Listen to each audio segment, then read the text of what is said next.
Okay, we're going to go over mixed review number one, which has non-right triangle trigonometry, Voronoi diagrams, and probability. So let's get started. Okay, find the length of AC. Okay, that's this length here. Um, if it's across from B, I'm going to put a lowercase b right here. Okay, now I only know one side here. So, but I can figure out all the angles. So, um, I can use law of sine. Um,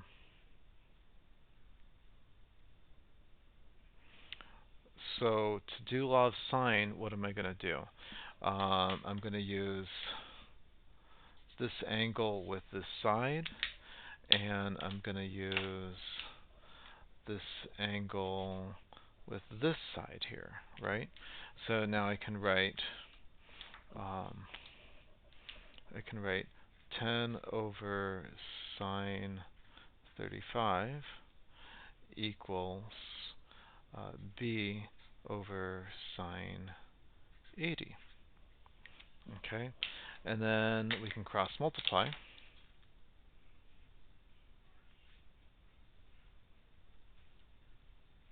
And if we cross multiply, then we get b sine 35 equals 10 sine 80.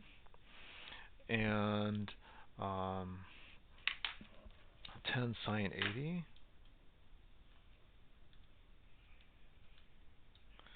gives me 9.48, 9.848.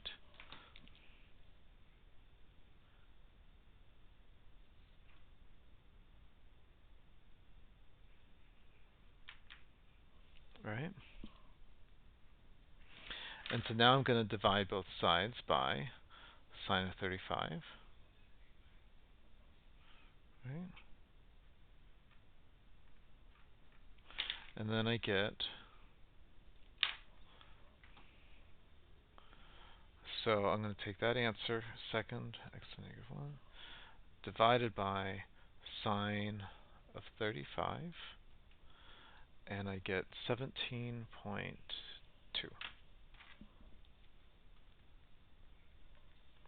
centimeters. Okay. All right. Find the area of the triangle. Okay. So if I know that's 10, and if I know this is 17.2, then um, I have to use this angle here because it needs to be the included angle.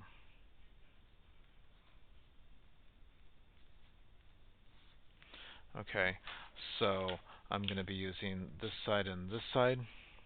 So we've got the area is equal to 1/2 10 times 17.2 sine of my included angle. Oh, what is this angle? Oh no! Ah! What is this angle? Well, we know that all three angles add up to 180, right? So I can do 35 plus 80, and I get 115. Then I do 180 minus 115, and then I get 65. So this angle is 65 degrees. So I can do sine of 65, and I type that into my calculator. Doot, doot, doot, doot, doot. And you get 77.8 centimeters squared. Okay. Hit pause and rewind if you need more time on that question. Okay, next one. Okay, in a town with three schools, A, B, C, we've got 1, comma 3 is A. We've got 6, comma 4, and that's B. and 6 comma 1. And that's C. Okay. Okay. It is decided that a school should be built as close as possible to a point which is farthest away from all three schools. So we're trying to figure out a place that is farthest away from all three schools. And that's where the new school is going to be built. Okay. Explain why this point will be at the intersection of the perpendicular bisectors. The intersection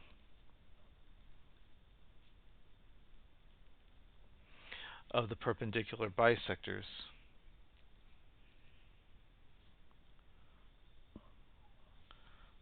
the intersection of the 3 points is the farthest away.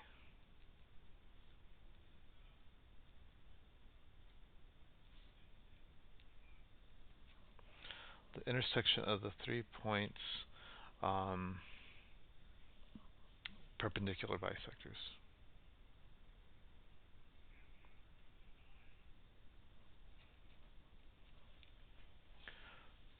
So the intersection of the perpendicular bisectors, 3 points. Okay, so between B and C is easy because halfway between B and C, if this is at 4 and this is at 1, halfway between there is going to be, that looks like it's halfway, right? Up 1.5, up 1.5. Okay, so there's my line. I'm drawing it very faintly because at some point we don't want it too close to that value, right? So we need to do some calculation here. Find the equation of the perpendicular bisector of lines A between A and B and C. Okay. So let's just do this one first. Between B and C,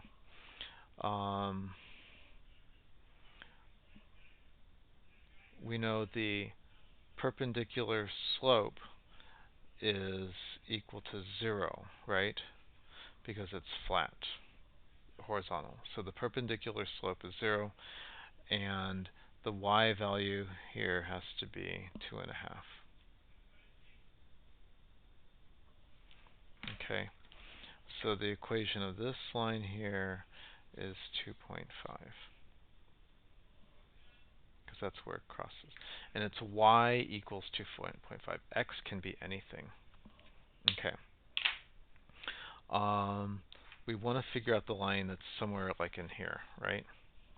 So the first thing I need to do is I need to find the midpoint of AB. So I'm going to take the midpoint of A and B. So I'm going to take the x values, which is 1 and 6. Okay, and then I'm going to take the y values, which is 3 and 4. And we simplify that. 1 plus 6 is 7. 7 divided by 2 is 3.5. 3 plus 4 is 7. Divided by 2 is also 3.5. So that's the midpoint of A and B. So 3.5 and 3.5 is right there. Okay.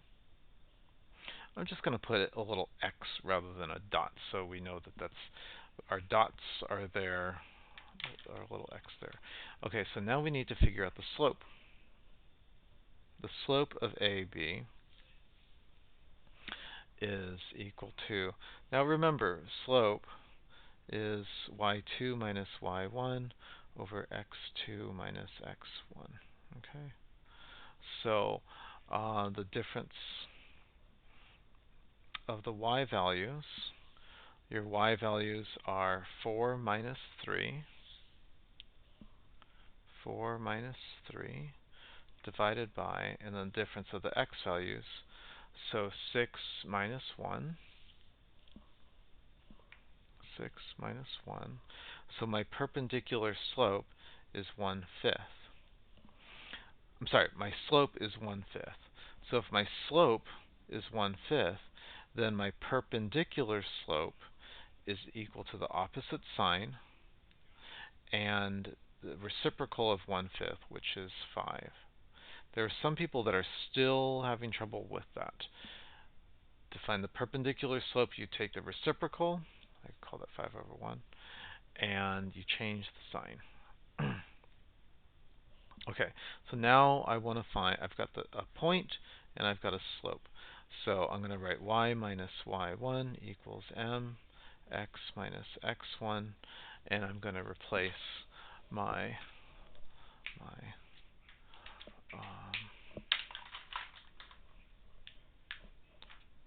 okay, so I'm going to replace m with -5. I'm going to replace x with 3.5, and I'm going to replace y with 3.5. So let's write it in.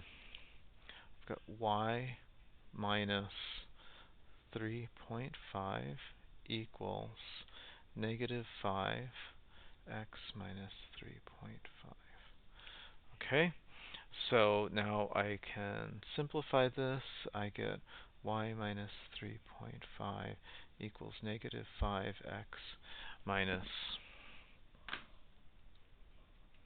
5 times 3.5 gives us 17.5. Oh, minus and negative, that's going to be plus 17.5. Okay, and now I'm going to add 3.5 on both sides to make this guy cancel out. And then I get y equals -5x plus 21. So the equation of my perpendicular line. Okay, so this perpendicular line has a slope of -5. So if I've got this dot here, and it's right here, so if it's got a slope of -5, I'm going to go up 1, 2, 3, 4, 5, and over this way 1. Okay, so I went up 5, 1, 2, 3, 4, 5, over 1. And now I can draw my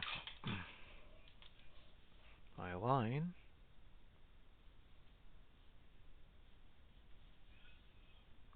And once we've hit the yellow line, we stop. And now we can draw we know that this boundary edge stops at that point, and this boundary edge stops at that point, and it doesn't go any further, because once you have the boundary lines meet, we know that it's not going to go any further, because then this gets close to A and so on. So we know this one's going to be somewhere over here, and we'll draw that in a minute. Okay. Hence, find the coordinates of the point where the new school should be built. So that new school should be built. Let's use a color. That new school should be built right there. Okay. So to figure that out, I'm going to make this equation here equal to this equation here. So I'm going to set y. I have the equations y equals 2.5, and the other equation y equals -5x plus 21. And I'm going to make this equal to that. Okay. So 2.5 equals -5x plus 21.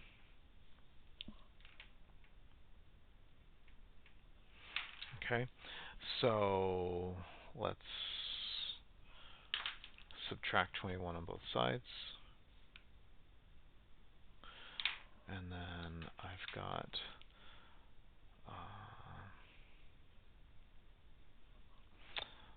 negative 21 plus 2.5 is going to give me 18.5, negative 18.5, right? And now we're going to divide both sides by negative 5, right? And then I get x equals negative 18.5 divided by negative 5.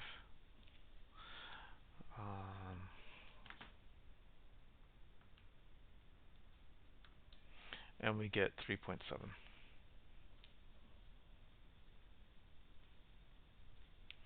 Okay, so the coordinates where they intersect is 3.7 kind of, comma, 2.5.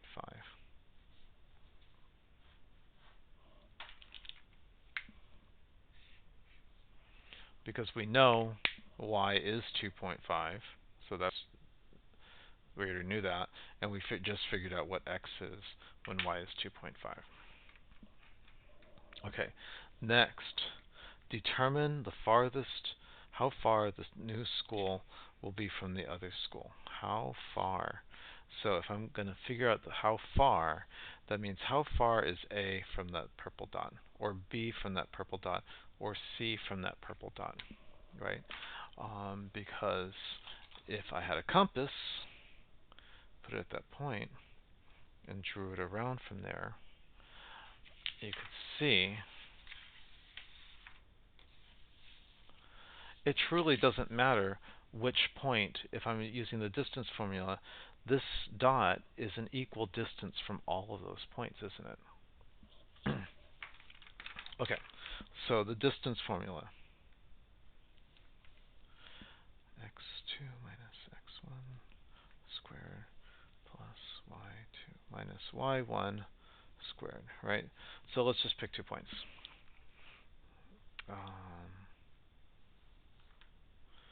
3.7 minus something squared plus 2.5 minus something squared. So let's use point A. Point A is 1, 3, right? A is 1, 3, right? So using that point, it doesn't matter which point I use. I'm going to put 1 here. I'm going to put 3 here. And 3.7 minus 1 is 2.7. Okay, and 2.5 minus 3 is negative 0.5. Okay, 2.7 squared is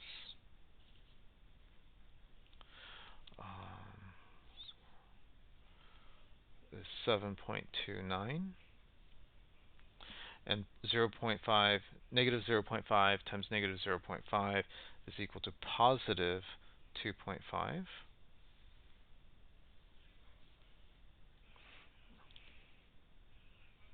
Add those together, we get 7.54. And take the square root of that, and we get the distance is 2.75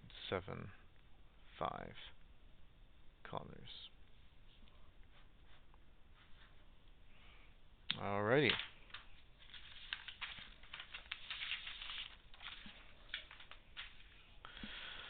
Okay, probability. So if this is 0.4, this here has to be 0.6, because those have to add up to 1. If that's 0.35, this has to be 0.65, because those have to add up to 1. If that's 0.75, this has to be, if that's 0.25, this has to be 0.75, because these have to add up to 1. Okay. Find the probability that Nikita wins a match. So if Nikita is going to win a match, this is if she plays on the grass, then she wins. This is if she doesn't play on the grass, and she wins.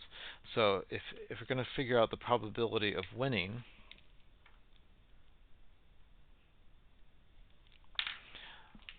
it's either going this pathway or going this pathway, because this is the probability of playing on the grass and winning, which is 0.4 times 0.35, plus the probability of not playing on the grass and winning, which is 0.6 times 0.25.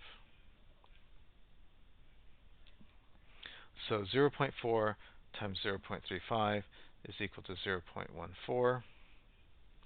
0.6 times 0.25 is 0.15, and you add those together, and the probability of winning is equal to 0.29. Okay, if you want to see that done again, hit pause and rewind, and you can see that done again.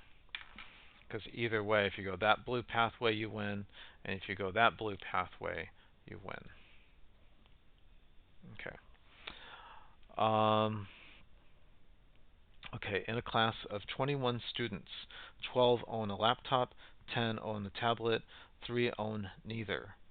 Let's fill out this diagram. Okay, so if 3 own neither, we start there. We've got 3 out here. Okay, so there's 21 students. So if I do 21 minus 3, now we've got 18 students left. Okay. Now, we need to remember our formula from our formula packet. Let's see if I got that packet handy. I do. Excellent. Probability.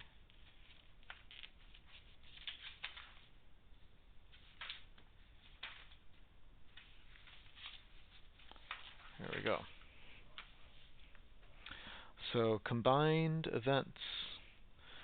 A union B is the probability of A plus the probability of B minus the intersection. I'm going to write that down.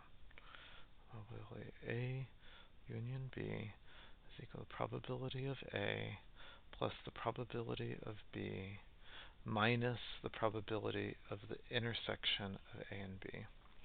We're subtracting this intersection because we don't want to count this part twice. So we know the probability of being in A is, so the union is 18. We've got 18 things here. Being in A, we've got 12 laptops. Being in B, we've got 10. And we have to account for the overlap being counted twice. I'm going to call that X. Alright, so 12 plus 10 is... Now these numbers are not probability, so actually let's just change this to number, lowercase n, lowercase n, lowercase n, lowercase n. Lowercase n stands for the number of things in each space, not the probability. I could have put this all over 18. Anyways, okay. 12 plus 10 gives me 22. Subtract 22 on both sides.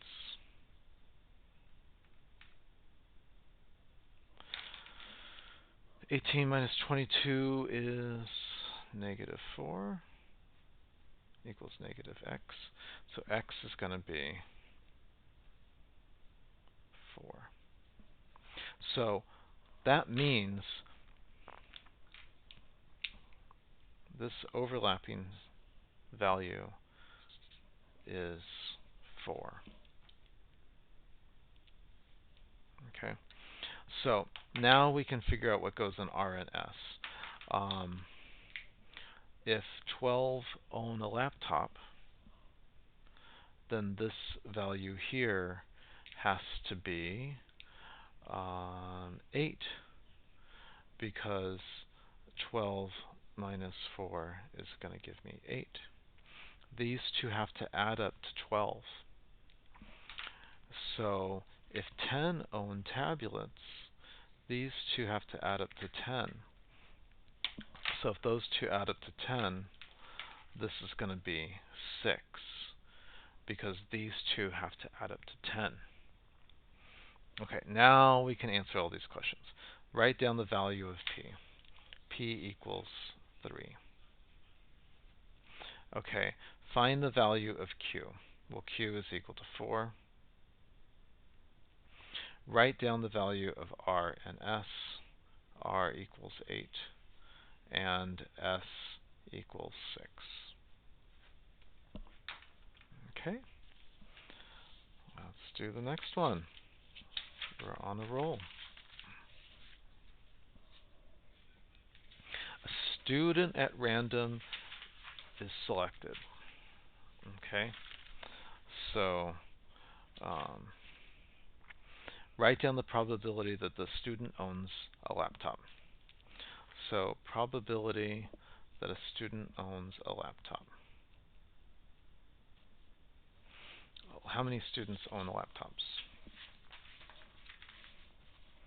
12 students out of 21. 12 students out of 21. Okay, so on the IB test you could write that answer, or you could simplify it because they're both divisible by 3, that you could write 4 over 7. Either answer is fine.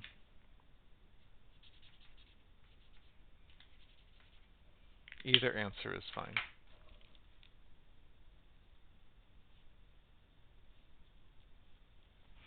Okay, find the probability that a student owns a laptop or tablet, but not both. Okay, laptop or tablet, but not both. Okay, so owning a laptop or tablet, but not both, means we are not counting the 4, because that's owning both. So owns a laptop or tablet, that's going to be 8 plus 6 is in my numerator. 8 plus 6 is in my numerator. And so that is equal to 14 over 21. Or 2/3. They're both divisible by 7. Okay. If this is 9 out of 21, this one here has to be, these have to add up to 21. So 9 minus 21 is going to be 12 over 21, because 12 plus 9 is 21. So these two have to add up to 1. 11 plus 9, 11 over 20 plus 9 over 20 gives me 20. Okay. 2 students are chosen at random. Let L be the event a student owns a laptop. Complete the tree. Okay, so if a student doesn't own a laptop,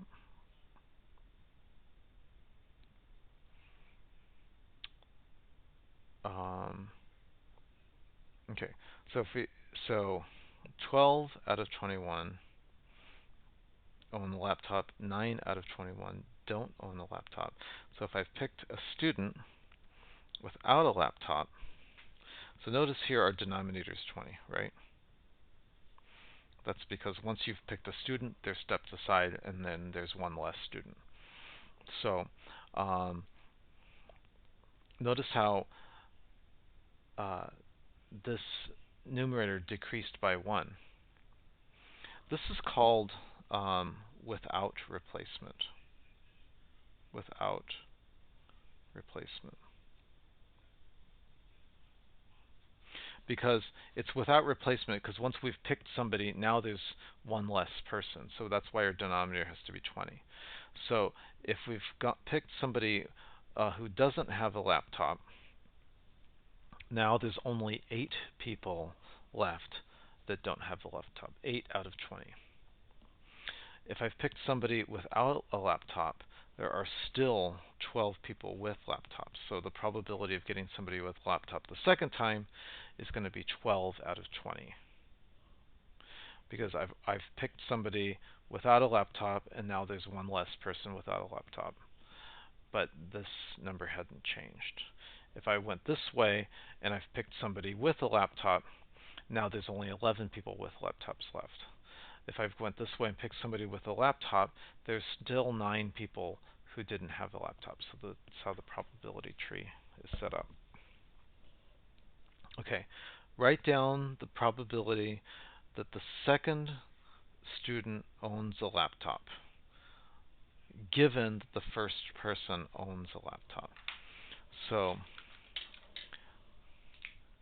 given that the first person owns a laptop means